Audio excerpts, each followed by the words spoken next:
NISM certification exam 5B mutual fund foundation. ये video 15 है और इसमें हम इक्विटी एसेट क्लास के बारे में डिस्कस कर रहे हैं।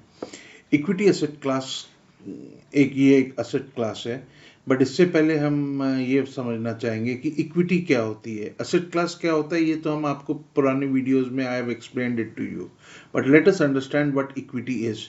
इक्विटी का दूसरा नाम शेयर्स है। हम इस कॉमन नाम से इसको पहचानते हैं। शेयर्स, हमने शेयर्स खरीद लिए, ये इक्विटी है हमारे पास। इसका क्या मतलब है? इक्विटी का क्या मतलब है? इक्विटी का मतलब है जो ओनर है उसकी कैपिटल को हम इक्विटी कहते हैं। किसी भी बिजनेस में कैपिटल दो फॉर्म पे आएगी। एक फॉर्म होगी ओनर की कैपिटल, ओनर ने अपना पैसा क्या लगाया है वो है ओनर कैपिटल, और दूसरी होगी बोरोड कैपिटल, बैंक से या डिबेंचर्स या बॉन्ड से क्या बोरोड कैपिटल ली है, फाइनेंशियल इंस्टीट्यूशन से या और लोगों ने या ओनर ने क्या कैपिटल बोरो डेट के रूप में, ब्याज के रूप में कैपिटल दी है, लोन दिया है बिजनेस को, तो वो हो गई। तो ये ही दो रूप होते हैं जिसमें कैपिटल एक बिजनेस में होती है। जो ओनर की कैपिटल होती है वो इक्विटी कहलाई जाती है, और जो बोरोड कैपिटल है वो लोन्स के रूप में कहलाई जाती है। बैलेंस शीट में वो लोन्स के रूप में आती है। तो ओनर्स कैपिटल जो बिजनेस में होती है उसको हम इक्विटी कहते हैं। अब आपने if you have bought shares, इसका मतलब ये है कि आप भी अब पार्ट ओनर हो गए हैं बिजनेस में। सपोज जो इक्विटी कैपिटल है ये 1 लाख शेयर्स के 10 रुपए के रूप में, मतलब 10 लाख रुपए की एक शेयर कैपिटल है, ओनर्स इक्विटी है। आपने 1 लाख में से आपने 10,000 शेयर्स खरीद लिए, तो आपकी जो कंपनी में ओनरशिप, पार्ट ओनरशिप हो गई, वो 10% की हो गई। अब आप 10% के प्रॉफिट के हिस्सेदार हैं कंपनी के, या आपका जो लॉस होगा कंपनी का, उस लॉस में आपका जो लिमिटेड लॉस होगा, क्योंकि ये लिमिटेड लायबिलिटी कंपनी के बारे में हम डिस्कस कर रहे हैं, तो आपकी कैपिटल के जितना ही लॉस आप बेयर करेंगे।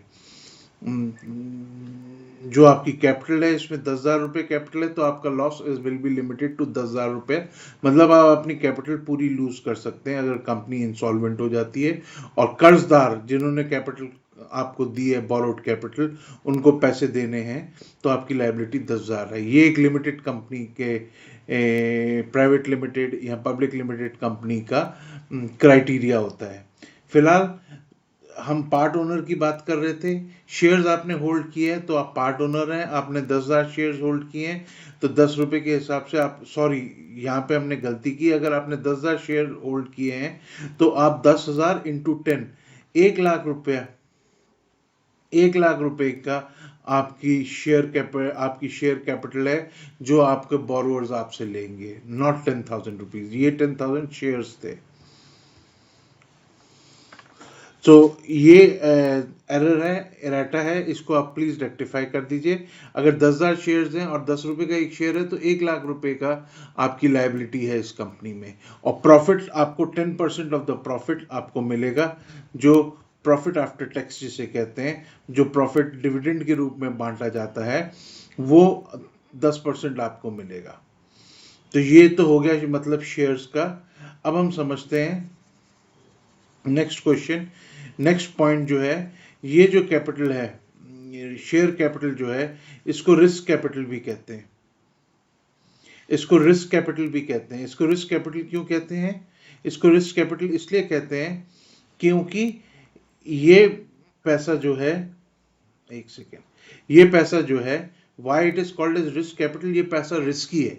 रिस्क का मतलब क्या होता है? रिस्क का मतलब फाइनेंशियल मार्केट में एक ही चीज होती है कि जब आप पैसा मांगने जाओ, या जब आप पैसा मांगने जाओ, आस्क करने जाओ, या जो पैसा आप एक्सपेक्ट कर रहे हो कि मुझे इस साल का इतना रिटर्न मिलेगा, वो अगर आपको ना मिले, वो पैसा जब मांगने जाओ वो पैसा आपको ना मिले, तो उसको हम रिस्क कहते हैं। यही मतलब है रिस्क का फाइनेंशियल इंस्ट्रूमेंट्स के में, और कोई मतलब नहीं है रिस्क का।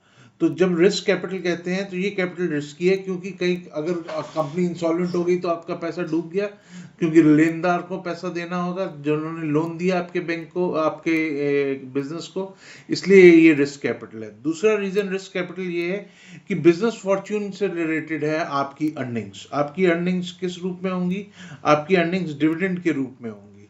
तो जो डिविडेंड्स हैं ये बिजनेस फॉर्च्यून से रिलेटेड है। जब हम कहते हैं बिजनेस फॉर्च्यून से, अगर तो बिजनेस अच्छा चला, ऊपर ग्रोथ रही, सेल्स की हर साल सेल्स बढ़ती गई, तो आपको खूब प्रॉफिट होगा, कंपनी को प्रॉफिट अच्छा होगा तो डिविडेंड अच्छा मिलेगा, तो आपको डिविडेंड अच्छा मिलेगा तो इसका मतलब आपके शेयर्स अच्छी आपको इनकम देंगे। ये एक रीजन है। अगर बिजनेस खराब चलेगा तो आपको नुकसान हो सकता है तो आपकी कैपिटल भी कम हो सकती है। आपने जो 1 लाख रुपया लगाया था 10,000 शेयर से, वो खत्म हो सकती है, क्योंकि लॉस को कवर अप करना होगा। दूसरा रीजन ये है क्यों इसको रिस्क कैपिटल कहते हैं कि सेकेंडरी मार्केट में आपने एक शेयर जो 10 रुपए का था, वो आपको कंपनी ने अलॉट किया 120 रुपए में। अब वो अलॉट होने के बाद मार्केट में वो 120 का शेयर 11,000 का हो गया, तो ये तो आपको गेन हुआ। यहाँ ये 120 का शेयर 1 रुपये 20 पैसे का हो गया, तो ये आपको लॉस हुआ। तो जो शेयर है इसकी मार्केट, सेकेंडरी मार्केट में जो एनएसई या बीएसई जिसे कहते हैं हम, उसमें ये ऊंचा ऊपर भी जा सकता है और नीचे भी आ सकता है। इसलिए ये जो रिस्क कैपिटल, इस कैपिटल को हम रिस्क कैपिटल कहते हैं, क्योंकि इस कैपिटल की वैल्यू फिक्स्ड नहीं है, ये फ्लक्चुएट करती रहेगी दिन प्रतिदिन। Every day it will fluctuate, every minute it will fluctuate, every second it will fluctuate, because the shares might go up और shares might go down. So that is why these are the two reasons. That is why we call it a risk capital. Third point which comes into which I want to discuss with you is it generate returns in excess of inflation. इतने drawbacks होने के बाद कि business अच्छा चले ना चले, share market में इसके दाम ऊपर नीचे हो जाए, उसके बाद भी लोग इसमें करोड़ों रुपए इन्वेस्ट करते हैं। अरबों रुपए का इन्वेस्टमेंट है स्टॉक मार्केट में, through mutual fund route, direct shares, through FDI investments in the companies जो शेयर होल्ड करते हैं, या फॉरेन इंस्टीट्यूशनल इन्वेस्टर्स के रूप में, डोमेस्टिक इंस्टीट्यूशनल इन्वेस्टर्स के रूप में ये लोग करोड़ों रुपए, अरबों रुपए इन्वेस्टेड है। क्यों? क्योंकि उनको मालूम है ये इन्फ्लेशन को बीट करता हुआ रिटर्न है। इन्फ्लेशन को बीट करता हुआ रिटर्न का क्या मतलब है? सपोज हमने 10 साल का इन्फ्लेशन रेट 5% पर एनम है और हमारा जो रिटर्न है वो 15% पर एनम आया कंपनी में इन्वेस्ट करने से, तो 5% से तो हर साल इसकी वैल्यू घटती गई, हमारे पैसे की वैल्यू घटती गई। यही तो इन्फ्लेशन का मतलब है। इन्फ्लेशन मतलब महंगाई दर, हर साल 5% से महंगाई दर बढ़ता गया, बट हमारा जो कैपिटल था वो 15% से बढ़ता गया, तो हमारा नेट कितना बड़ा पैसा, हमारा नेट बढ़ा 10% से, क्योंकि 5% तो इन्फ्लेशन ने खा लिया, क्योंकि इन्फ्लेशन बढ़ गई थी, क्योंकि महंगाई दर बढ़ गया था। जो 15% में बाकी बचा वो 10% बचा, तो हमारा पैसा 10% से बढ़ा। क्योंकि ये इन्फ्लेशन को बीट करता है, इसलिए इसी कारण से इसको ये वेल्थ क्रिएट करने में काम करता है। क्योंकि आज 1 लाख रुपया है और 10 साल बाद ये 1 लाख का सपोज 3 लाख हो जाता है 10 साल बाद, 10 इयर्स बाद, और ये 3 लाख अगर 1 लाख को इन्फ्लेशन से ग्रो करते तो वो सपोज 1,75,000 बनता, तो भी 1,25,000 का मुनाफा हुआ ना हमारे को। इन्फ्लेशन की, महंगाई दर के बढ़ने के ऊपर पैसे की ग्रोथ हुई हमारे को। तो इसलिए इसने वेल्थ क्रिएशन, यही एक टूल है जो वेल्थ क्रिएशन करता है अच्छी तरीके से, और purchasing power of your capital को बढ़ाता है। परचेजिंग पावर मतलब अपने कैपिटल से जो आप सामान खरीद सकते हैं, या वो इकोनॉमिक वैल्यू जो आपके पैसे की है, कैपिटल की है, उसमें वृद्धि करता है। It adds to it. That is the reason कि इतने रिस्क होने के बाद भी इस कैपिटल में लोग इसमें इन्वेस्ट करते हैं और इसमें फायदा कमाते हैं। अब हम समझते हैं कि अगर ऐसी बात है तो देखते हैं कि how is the returns affected in the, how is the returns people have generated in the stock market. Example लेते हैं हम सेंसेक्स का। सेंसेक्स बॉम्बे स्टॉक एक्सचेंज का इंडाइस है, इसको कहते हैं S&P standard and poor company है, एक अमेरिकन जो इंडेक्सेस को फॉर्म करती है, उसका BSE सेंसेक्स कहते हैं। ये 30 शेयर्स का बना होता है।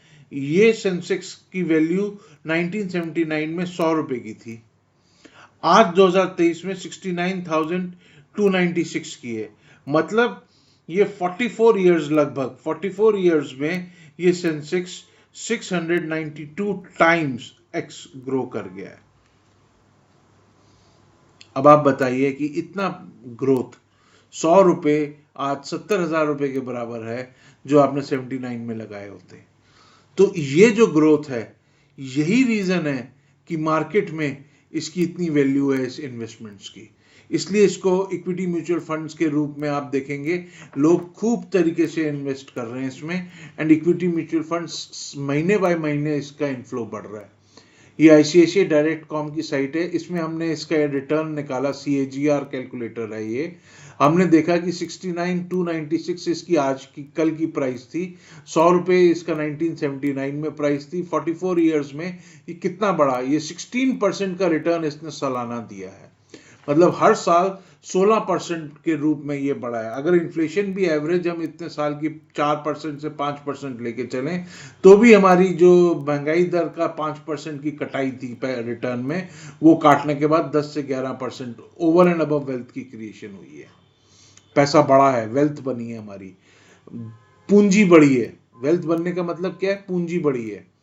सो लेसन क्या है? What is the lesson which we have learn from this is there is high returns if long investment period is there. आपका अगर इन्वेस्टमेंट पीरियड लॉन्ग है तो आपको पास हाई रिटर्न्स मिलेंगे इक्विटी एसेट क्लास में। छोटे पीरियड में ड्रॉडाउन्स हो सकते हैं, ऐसा नहीं है कि ड्रॉडाउन्स ही होंगे छोटे में। अभी जैसे आप देख रहे हैं मार्केट 20,000 से ऊपर चल रही है, तो पिछले 1 साल 1.5 साल में अगर हम देखते तो मार्केट 17,000 के लेवल से या 16,000 के लेवल से, मैं एग्जैक्टली आपको बता देता हूँ, एग्जैक्टली आपको बताने का नहीं है, की ज़रूरत नहीं है, मतलब अप्रॉक्सीमेटली आप समझ लीजिए 15,000 16,000 के लेवल से ये 20,000 के लेवल पे पहुंची। तो ये 1 साल में ड्रॉ डाउन नहीं हुआ, मतलब गिरी नहीं, मार्केट बढ़ती गई। और अभी भी आप देख रहे हैं पिछले 3-4 दिनों में बढ़ी ही है, 21,000 के लेवल पे जा रही है। तो ये, इसका मतलब ये नहीं है, ये शॉर्ट टर्म पीरियड में देखिए फायदा ही फायदा हुआ इसमें। बट ये है, चक्कर ये है कि ये कभी फायदा देगी शॉर्ट टर्म में, कभी ये शॉर्ट टर्म में गिरेगी फिर फायदा देगी शॉर्ट टर्म में, बट लॉन्ग टर्म में हमेशा ही ये ऊंची चली है। 1979 से 100 रुपए 70,000 रुपए के बराबर हो गया है 2023 में। तो लॉन्ग टर्म में ये लाइन जो है, ये लाइन सीधी ऊपर की तरफ ही गई है। शॉर्ट टर्म में ये थोड़ा ड्रॉबैक्स दे सकती है, 3 महीने 6 महीने 1 साल 2 साल, बट लॉन्ग टर्म में ये फायदा ही दिया है, और ये हमने स्टैटिस्टिकली प्रूव भी किया है। तो रिटर्न्स जो होते हैं इक्विटी एसेट क्लास में, वो 2 फॉर्म में होते हैं। एक तो कैपिटल एप्रिसिएशन, 100 रुपए की चीज 69,000 की हो गई, ये कैपिटल एप्रिसिएशन है। सेंसेक्स 100 रुपए का था, अब 69,200 समथिंग का है, ये कैपिटल एप्रिसिएशन है। दूसरी डिविडेंड इनकम है। डिविडेंड इनकम जो होती है, ये जो है, ये इनकम जो है ये प्रॉफिट से आती है। आपके रेवेन्यू हुआ, मतलब सेल्स, रेवेन्यू का मतलब क्या हुआ, एक सेकेंड, रेवेन्यू का क्या मतलब हुआ, सेल्स हुई माइनस खर्चे निकाले, कॉस्ट, आपका प्रॉफिट आया, ग्रॉस प्रॉफिट आया, ग्रॉस प्रॉफिट से आपने ओवरहेड्स निकाले तो आपको नेट प्रॉफिट आया। नेट प्रॉफिट से पहले आपने टैक्सेस भी निकाल दिए, तो नेट प्रॉफिट जो हुआ, वो जितने भी ओनर्स हैं, हमने 1 लाख शेयर्स लिए थे, वो 1 लाख शेयर्स में वो नेट प्रॉफिट बढ़ जाएगा। अगर 100 करोड़ का है तो 1 लाख शेयर में 100 करोड़ रुपया बढ़ जाएगा। तो वो नेट प्रॉफिट जो हुआ उसको हम डिविडेंड कहते हैं। तो जैसे जैसे बिजनेस अच्छा चलेगा, सेल्स अच्छी होगी, कॉस्ट कंट्रोल में रहेगी, तो नेट प्रॉफिट अच्छा रहेगा, तो वैसे वैसे डिविडेंड्स जो हैं वो आप ऊंचे और मोटे एक्सपेक्ट कर सकते हैं। सो ये इसकी सेकेंड इनकम है, और ये भी बहुत अप्रिशिएबल इनकम होती है। बाकी जगह ये नहीं होती है। बस फर्क ये है कि ये इनकम बिजनेस फॉर्च्यून से रिलेटेड है। अगर बिजनेस अच्छा चलेगा तो अच्छी कमाई होगी, अच्छी कमाई होगी तो अच्छे डिविडेंड्स मिलेंगे, अगर बिजनेस बुरा चलेगा तो ये नहीं होगा। यही एक ड्रॉबैक है इसमें। बट लॉन्ग टर्म में अच्छे बिजनेसेस जो होते हैं, रोबोस्ट बिजनेसेस जिसमें कॉर्पोरेट गवर्नेंस है, स्ट्रॉन्ग कस्टमर बेनिफिट्स हैं, वो अच्छे परफॉर्म करते हैं और हमने देखे हैं वो। ये BSc standard and poor BSc Sensex के आपकी 50 कंपनियां के लिस्ट है। ये देखिए, वो 30 कंपनियों की लिस्ट है, क्योंकि बीएससी सेंसेक्स 30 कंपनियों का बना होता है। तो ये 30 कंपनियां हैं, Asian paints, axis bank, Hindustan Unilever, HDFC bank, JSW steel, Jindal steel work जिसे कहते हैं, Kotak bank, power grid government की है, एनटीपीसी, टाटा स्टील्स, ऐसे ये 30 कंपनियां हैं जो बीएससी सेंसेक्स को बनाती हैं। और इन्होंने इनके आप देखिए प्राइसेस, इनका 1 या 10 रुपए के शेयर्स होंगे इनके, या 5 रुपए के शेयर्स होंगे, जो आज 1600 रुपया, 3000 रुपया, 1800 रुपया इस रेट पे घूम रहे हैं। प्लस कैपिटल एप्रिसिएशन तो हुआ ही हुआ, वो 1 रुपए या 10 रुपए का जो इंडिविजुअल केस में होगा, प्लस डिविडेंड्स जो इन्होंने हर साल दिए हैं, लाखों करोड़ों रुपए के डिविडेंड्स डिस्ट्रीब्यूट करते हैं। अब टाटा स्टील टीसीएस है, करोड़ों का प्रॉफिट करती है हर साल का, और ये करोड़ों का प्रॉफिट डिविडेंड्स के रूप में बांटा जाता है अपने शेयर होल्डर्स को, वो भी आपको इनकम मिलती है। और 1 रुपए का शेयर 3529 का है। लेट्स एज्यूम कि 1 रुपए का शेयर है, 10 का भी हो सकता है, बट 1 या 10 रुपए के ही रेट रखा जाता है जनरली। तो इतनी वैल्यू इसकी हो गई। शेयर्स की जो वैल्यू होती है, ये 1 रुपया 10 रुपया, इसको फेस वैल्यू कहते हैं, फेस वैल्यू। और ये जो वैल्यू है इसको कहते हैं मार्केट वैल्यू। ये जो मार्केट में जो वैल्यू है, एक फेस वैल्यू 1 रुपए का हुआ, 5 रुपए का हुआ, 10 रुपए का हुआ, ये फेस वैल्यू कहलाई जाती है। ये मार्केट में ये 10 रुपए का शेयर या 1 रुपए का शेयर 3529 रुपीज का बिक रहा है, ये इसकी मार्केट वैल्यू कहलाई जाएगी। फिलहाल इतना ही for this video. In the next video we will continue talking about equity asset class. Till then, thank you.